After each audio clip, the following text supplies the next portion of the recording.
नमस्कार, स्वागत है हमारे YouTube चैनल पे। आज हम बात करने वाले हिंदुस्तान कॉपर लिमिटेड HCL ने एक बहुत बड़ी वैकेंसी निकाली है जिसकी बेसिक सैलरी है 28,000 से स्टार्ट होने वाली है, जिसमें आपको अलाउंस मिलेगा, मेडिकल मिलेगा, ग्रेच्युटी मिलेगा और बहुत से ऐसे आपको अदर फैसिलिटी भी मिलने वाली। इसमें बहुत अच्छी वैकेंसी आई हुई, तो डायरेक्ट आपका टाइम वेस्ट ना करते हुए डायरेक्ट नोटिफिकेशन पे चलते हैं। और अभी तक हमारे चैनल सब्सक्राइब नहीं किया तो प्लीज सब्सक्राइब कर लें, जिससे आपको ऐसे ही अपडेट मिलते रहे। और बेल आइकन जरूर दबाना, जिससे आप हमेशा नोटिफिकेशन आते रहे। डायरेक्ट यहाँ पे देख सकते हैं, यहाँ पे आप ये वेबसाइट पे जाने पे, ये लिंक पे जाने के बाद आपको यहाँ पे ऊपर टॉप पे आपको दिख रहा है कैरियर सेक्शन। ये कैरियर सेक्शन यहाँ पे ये कैरियर सेक्शन पे करना है, क्लिक करना। ओके, जब आप क्लिक करेंगे कैरियर सेक्शन तो ये आपको नोटिफिकेशन पे ले जाएगा, जो आप नोटिफिकेशन यहाँ पे देख सकते हैं। Requirement for the workman post in the Khetri copper complex में आया हुआ है। स्टार्ट डेट कल से स्टार्ट होने वाला है 27 जनवरी 2025 से, और क्लोजिंग डेट की बात की जाए 25 फेब से ये स्टार्ट होने। नोटिस मैं यहाँ पे डाउनलोड करके आपको दिखा देता हूँ। ये नोटिस है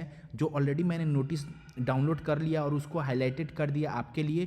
क्या क्या इंपॉर्टेंट डेट है, क्या एज लिमिट होने वाला है, सैलरी क्या होने वाला है, कैसे आपको फॉर्म को अप्लाई करना है, A to Z के बारे में, प्रोसेस के बारे में हम बात करने वाले। तो अभी तक हमारे चैनल को सब्सक्राइब नहीं किया तो प्लीज सब्सक्राइब कर लेना, जिससे आपको A to Z पता चल जाए। यहाँ पे आप देख सकते हैं, जैसे मैंने आपको बताया था कि मैं ऑलरेडी हाईलाइटेड कर चुका हूं।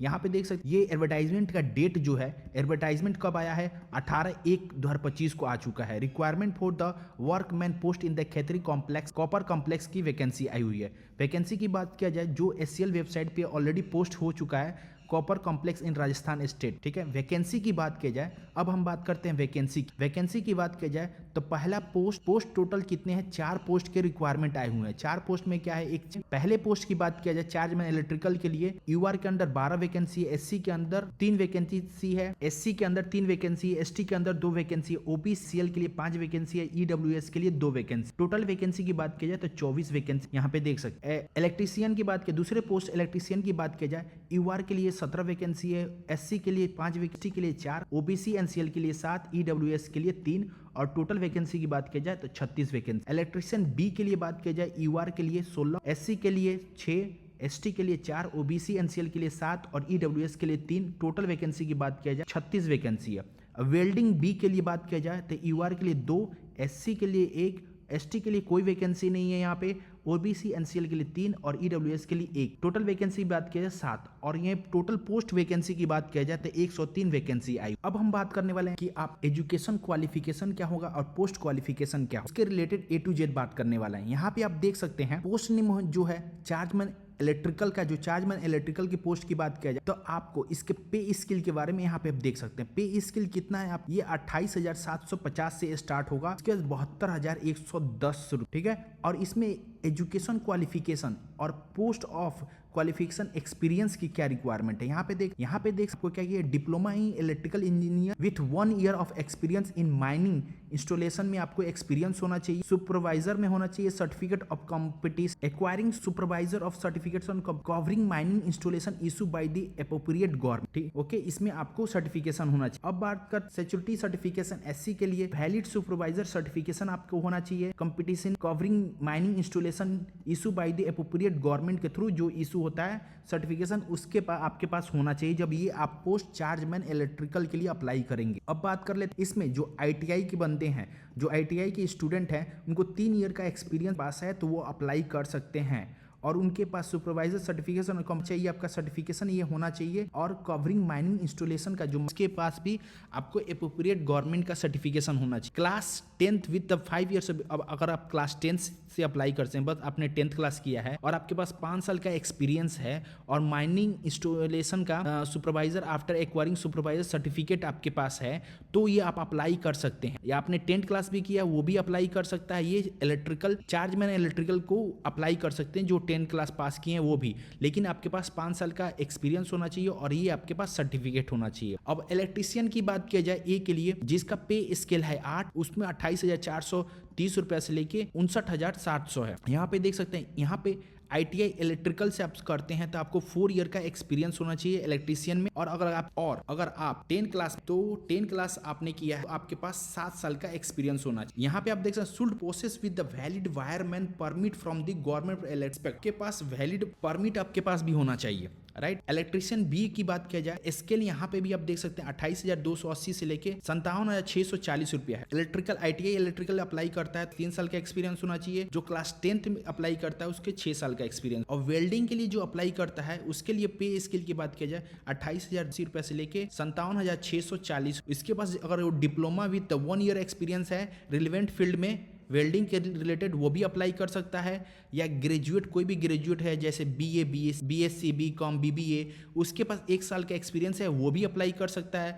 या जिसने भी अप्रेंटिसशिप किया है वेल्डिंग के रिलेटेड 3 साल का उसके पास एक्सपीरियंस है, वो भी अप्लाई कर सकता है। या जिसने भी क्लास 10th से पास है और 6 साल का उसके पास एक्सपीरियंस है, वो भी अप्लाई। और यहाँ पे इन्होंने नोट में ये मेंशन कर दिया जिसके पास हायर एजुकेशन है वो अप्लाई करेंगे तो उनको ज़्यादा अलाउ किया जाएगा। यहाँ पे साल we allowed to apply the post of the ये इलेक्ट्रिकल इलेक्ट्रिशियन ये तीनों पोस्ट के लिए अगर जितना हायर पोस्ट अप्लाई कर उसको अलाउ किया जाएगा इंस्टेड ऑफ जो 10 क्लास वाले अप्लाई कर। ओके, अब यहाँ पे बात किया जाए ओपनिंग डेट की बात किया जाए, ओपनिंग और क्लोजिंग डेट के बारे में यहाँ पे देख 27/1/2025 मतलब 11 बजे से ये स्टार्ट हो जाएगा और 25/2/2025 को ये खत्म हो जाएगा। तो कल से ये स्टार्ट ऑनलाइन फॉर्म में स्टार्ट हो। जो भी स्टूडेंट इलेक्ट्रिशियन है ITI से इलेक्ट्रिशियन या डिप्लोमा किया है वो अप्लाई कर सकता है, उनके लिए बहुत अच्छी अपॉर्चुनिटी है और पैकेज भी बहुत अच्छा है इस। ओके, यहाँ पे देख सकते हैं जो भी स्टूडेंट अप्लाई करेगा उनके पास मस्ट पास होना चाहिए, कोई रिकॉग्नाइज्ड यूनिवर्सिटी से पास होना चाहिए, साल भी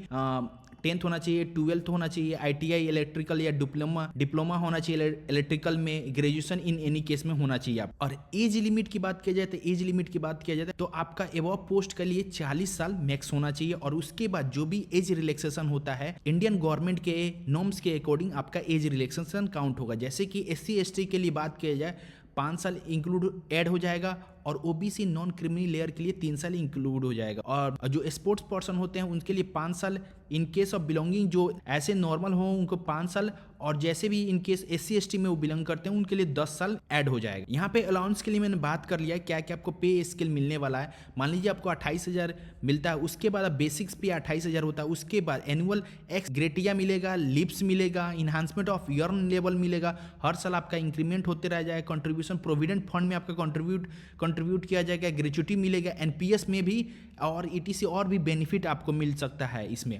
यहाँ पे आपने देख सकते हैं क्या क्या आपको बेनिफिट मिलने वाला है। तो ये अपॉर्चुनिटी बहुत अच्छी है जो आप अप्लाई कर सकते हैं। यहाँ पे बात किया जाए एप्लीकेशन फी के बारे में, एप्लीकेशन फी जो नॉन रिफंडेबल होने वाला है 500 रुपया होने वाला है। और आपको जो भी पेमेंट जब आप अप्लाई करते हैं SCL की वेबसाइट से, वहाँ पे जो भी पेमेंट गेटवे है उसके थ्रू या NFT ऑनलाइन ट्रांसफर SCL की वेबसाइट से वहाँ से भी कर सकते। सिलेक्शन प्रोसीजर की बात किया जाए कैसे स्टूडेंट का सिलेक्शन होने वाला है, तो 2 selection consist of the 2 parts है, जैसे कि रिटन एग्जाम होने वाला है, दूसरा क्या होने वाला है ट्रेड टेस्ट और राइटिंग एबिलिटी टेस्ट होने वाला है। यहाँ पे देख, और बात किया जाए रिटन टेस्ट के लिए जो सेक्शन 1 होने वाला है रिटन टेस्ट, उसका 100 मार्क्स होने वाला है।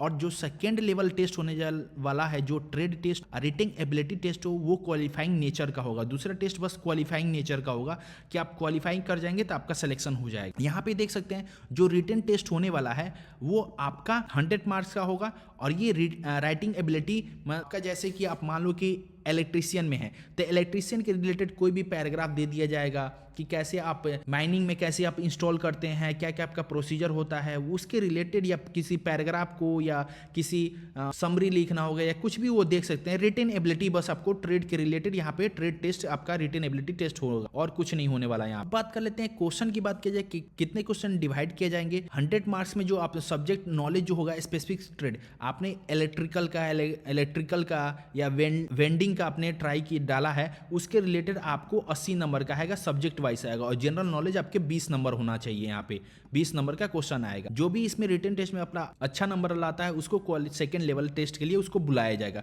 यहाँ पे बात कर लेते हैं level test on the basis of performance. आपको मान लीजिए कैंडिडेट विल कॉल, जो भी लेवल टेस्ट के लिए बुलाया जाएगा उसको वो सिक्योर मिनिमम आपका टेस्ट सिक्योर करना चाहिए। अगर मान लीजिए कि आप SC ST में, OBC NCL और EWS में है तो आपको इतना नंबर लाना होगा 100 में, मिनिमम इतना आपको लाना होगा। और दूसरा तो आपका बस क्वालिफाइंग नेचर में है, उससे आपको कोई मतलब, बस आप क्वालिफाइंग कर जाएंगे तो उससे बहुत अच्छी बात है। आप यहाँ पे देख सकते हैं ट्रेड टेस्ट एबिलिटी टेस्ट के बारे में बात किया जाए, यहाँ पे देख सकते हैं ट्रेड एबिलिटी टेस्ट के बारे में SC ST के लिए 35 नंबर लाना होगा, ओबीसी 38 नंबर और 40 नंबर यूआर ईडब्ल्यूएस के लिए इतना नंबर लाओगा टेस्ट और राइटिंग एबिलिटी के लिए। यहाँ पे देख सकते हैं डॉक्यूमेंट वेरिफिकेशन के लिए बात किया जाए तो जो भी आपका ओरिजिनल डॉक्यूमेंट होता है उसमें टेस्टमोनी होगा या सेल्फ अटेस्ट किया जाएगा, फोटोकॉपीज पे सेल्फ अटेस्ट किया जाएगा, सपोर्ट ऑफ एज क्या होगा, क्वालिफिकेशन आपके पास होना चाहिए, एक्सपीरियंस लेटर होना चाहिए, कास्ट सर्टिफिकेट होना चाहिए, नो ऑब्जेक्शन सर्टिफिकेट होना चाहिए,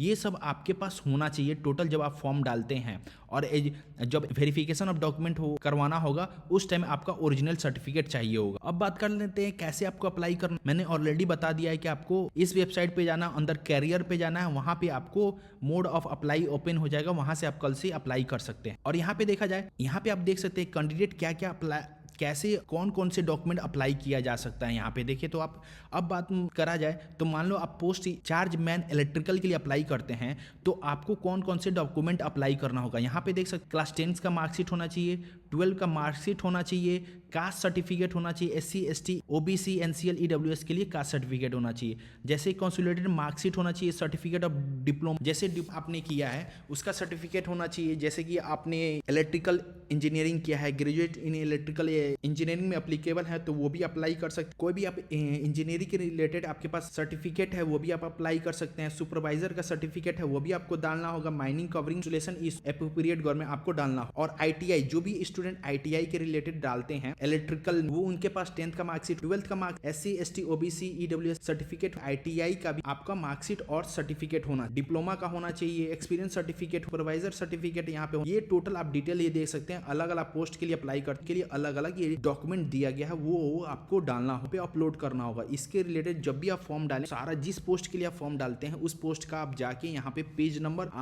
8 या 10 पे जाके आप total A to Z detail देख सकते। पहले फॉर्म डालने टोटल अपना डॉक्यूमेंट प्रिपेयर कर, जो भी आप ऑनलाइन एप्लीकेशन सबमिट कर देते, ऑनलाइन एप्लीकेशन का प्रिंट रख लेना है, सब कुछ का प्रिंट रखना है, जो भी स्लिप आप नॉलेज पेपर जो आप पेमेंट करते हैं उसका भी प्रिंट रखना है, सब कुछ का। जब भी आपका सिलेक्शन वो रिक्वायरमेंट होता है। हाँ, आफ्टर सिलेक्शन क्या होगा, आपको 6 महीने का प्रोविजन पीरियड पे रखा जाएगा। अगर आप सटीक बैठ के बाद आप परमानेंट जॉब कर दिया जाएगा, अदरवाइज आपको वहां से आपको फायर भी किया जा सकता है। यहाँ पे प्रोविजन पीरियड से आपको हटा भी दिया जाता है। यहाँ पे देख सकते हो ऑलरेडी कर दिया है कि बिफोर आप on the candidate must fulfil the inquiry, जो भी आपके पास रिक्वायरमेंट है पहले फुलफिल करने से पहले आप सारा रिक्वायरमेंट देख लो।